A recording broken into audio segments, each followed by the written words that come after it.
জীবনে অনেক গল্প বলেছি, আজকে একজন হুজুরের গল্প বলবো। ছোটবেলা থেকে তার মা বাবার স্বপ্ন ছিল তিনি একদিন অনেক বড় একজন হুজুর হবেন, মসজিদের মধ্যে নামাজ পড়াবেন, মানুষ তার পিছনে এসে নামাজ পড়বে। মা বাবার স্বপ্ন পূরণ করার জন্য বা নিজের স্বপ্ন পূরণ করার জন্য বা ধর্ম যেটা বলেছে সেটা করার জন্য ছেলেটি ছোটবেলা থেকে কষ্ট করে লেখাপড়া করতে করতে একদিন তিনি মসজিদের ইমাম হইল। অন্যদিকে তার মা বাবা তাকে লেখাপড়া করানোর জন্য কতই না কষ্ট করেছে, নিজে না খেয়ে সন্তানের জন্য মাদ্রাসায় খাবার পাঠিয়েছে। যেহেতু হুজুরের বয়স হয়ে গিয়েছে সেহেতু হুজুরের এখন বিয়েও করতে হবে। হুজুর একজন মেয়েকে দেখে বিয়ে করে ফেলল। তবে হ্যাঁ, সমস্যার শুরুটা এখান থেকেই। হুজুর সেই মসজিদ থেকে মাসে মাত্র ৮,০০০ টাকা বেতন পায়। সেই বেতনের টাকা দিয়ে তার মা বাবাকে চালানো, অন্যদিকে তার বউকে চালানো তার জন্য হিমশিম খাওয়ার মতো। সারা বছরই ডাল ভাত খেয়ে তো আর সংসার চলে না, মাঝে মাঝে তো একটু মাছ ভাতও খেতে ইচ্ছে করে। তবে সপ্তাহে একদিন মাছ ভাত খেতে গেলে আর যদি একটু গোস্ত পোলাও খাওয়ার স্বপ্ন দেখে তাহলে তো ভাই সেই মাসে টানা পোড়া লেগেই থাকে। ৮,০০০ টাকা দিয়ে যেখানে মানুষের দুদিনের খরচ চলে না, সেইখানে হুজুরের একটি মাস চালিয়ে নিতে হয়। হুজুরকে তার মা বলছিল, বাজান আমার জন্য একটি বড় ইলিশ মাছ নিয়ে এসো, আমার অনেক খাওয়ার ইচ্ছা। সেই হুজুরেরও তো তার মাকে খাওয়ানোর অনেক শখ, তবে টাকা তো নাই, কিভাবে খাওয়াবে? ও বলতেছে, আমার না অনেক গোস্ত পোলাও খাওয়ার ইচ্ছে করতেছে, আমাকে একটু খাওয়াও না। জামাইয়ের কাছে বউ চাইবে এবং সন্তানের কাছে মা চাইবে, এই জিনিসগুলো খুবই স্বাভাবিক। তবে মার কি সব থেকে বড় ভুল ছিল তার সন্তানকে একজন হাফেজ মাওলানা বা হুজুর বানানো? আজকে সমাজের সব থেকে বড় দামি পাত্র এবং সব থেকে বড় সম্মানের পাত্র হওয়ার সত্ত্বেও সেই হুজুরের ঘরে ভাত জোটে না। সেই হুজুর তার মনের স্বপ্ন পূরণ করার জন্য কিচ্ছু করতে পারে না। এমন তো অবস্থায় হুজুরের ঘরে একটি ফুটফুটে কন্যা সন্তান আসে। এরপরে তার খরচের ভার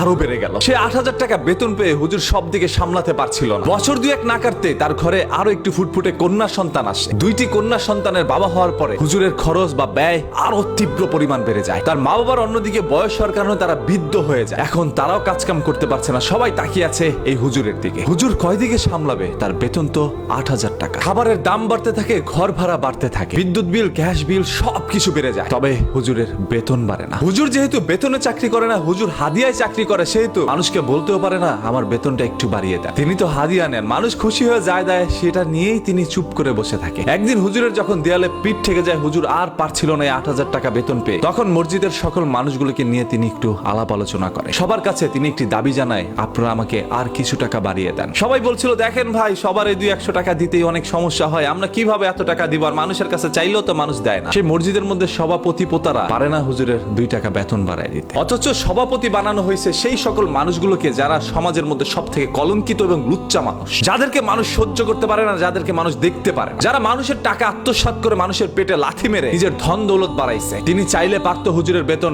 একাই ২০,০০০ টাকা দিতে, তবে তিনি সেটা দিবে না। তিনি সভাপতি হয়েছে এবং তার বন্ধু বান্ধবকে পোতা বানাইছে। যখন তারা বলল, না মানুষ তো আপনাদেরকে এর চেয়ে বেশি দিবেন, আচ্ছা ঠিক আছে ধরে নেন আরো ৫০০ টাকা আপনাকে বাড়ায় দিলাম। হুজুর এই কথাটা শুনে চোখ দিয়ে অজস্র অশ্রু ঝরিয়ে দিল। তার আর কোনো বলার শব্দ ছিল না। তিনি কি করবে? জীবনে শিখেছেই তো এটা, মানুষকে ইসলামের দাওয়াত দিব, এটাই হচ্ছিল তার জীবনে সব থেকে বড় স্বপ্ন। তার স্বপ্ন হয়তো বা পূরণ হয়েছে, তবে পৃথিবীতে বেঁচে থাকার জন্য তার তো টাকার প্রয়োজন। সব কিছুর দাম বাড়ে, সবার বেতন বাড়ে, বাড়ে না শুধু হুজুরদের বেতন, তাদের খোঁজ খবর কেউ রাখে না। শুধু শুক্রবার হইলেই তাদের পিছনে গিয়ে রমরমাট আয়োজন জমান আপনারা। সেখানে রাজনৈতিক বয়ান দিতে দিতে মানুষের ধৈর্য নষ্ট করে ফেলে, যার কারণে অনেকে মসজিদের মধ্যে নামাজ পড়তেও যায় না। এতক্ষণ তো একজন মসজিদের ইমামের কথা বললাম যার বেতন ৮,০০০ টাকা। এখন বলি মসজিদে মুয়াজ্জিনের কথা, তার বেতন মাত্র ২ থেকে ৩,০০০ টাকা। সারা জীবন মাদ্রাসার মধ্যে পড়াশোনা করেছে, এখন পর্যন্ত পড়াশোনা করে ৩,০০০ টাকা দিয়ে কিভাবে তিনি চলে? কিভাবে চলে তার সংসার? আরে প্রতিদিন ১০০ টাকা দিয়ে তার খরচটাই তো বহন করা সম্ভব না। তিনি নিজে চলবে, নিজের পকেট খরচ করবে, নাকি তার বউর বাচ্চার খরচ বহন করবে? আপনারা এত চিল্লায় মাইকের মধ্যে বলতে পারেন ধর্মের জন্য আমরা সবকিছু করতে পারি, ধর্ম যেদিকে আছে আমরা সেদিকে আছি, তবে কই ধর্মের জন্য তো আপনারা কিচ্ছু করতে পারলেন না। যার পিছনে দাঁড়িয়ে নামাজ পড়েন, যেই মুয়াজ্জিন আপনার জন্য পরিষ্কার পরিচ্ছন্ন করে রাখে মসজিদটা, কারণ আপনি আবার অপরিষ্কার জায়গায় বসতে পারেন না, নোংরা জায়গায় গিয়ে নাচানাচি এবং নোংরা জিনিস খেতে পারেন। তবে মসজিদের মধ্যে যদি একটু নোংরা অবস্থা থাকে তাহলে সেখানে আপনি বসতে পারবেন না। মসজিদের মধ্যে যদি ফ্যান এসি না থাকে তাহলে আপনি সেখানে বসতে পারবেন না। বোর হাতে জুতার বাড়ি ঝাড়ুর বাড়ি খেয়ে মসজিদের মধ্যে গেছেন নামাজ পড়তে, ওইখানে গিয়ে আপনার ক্ষোভ প্রকাশ করছেন হুজুর মুয়াজ্জিনের উপরে।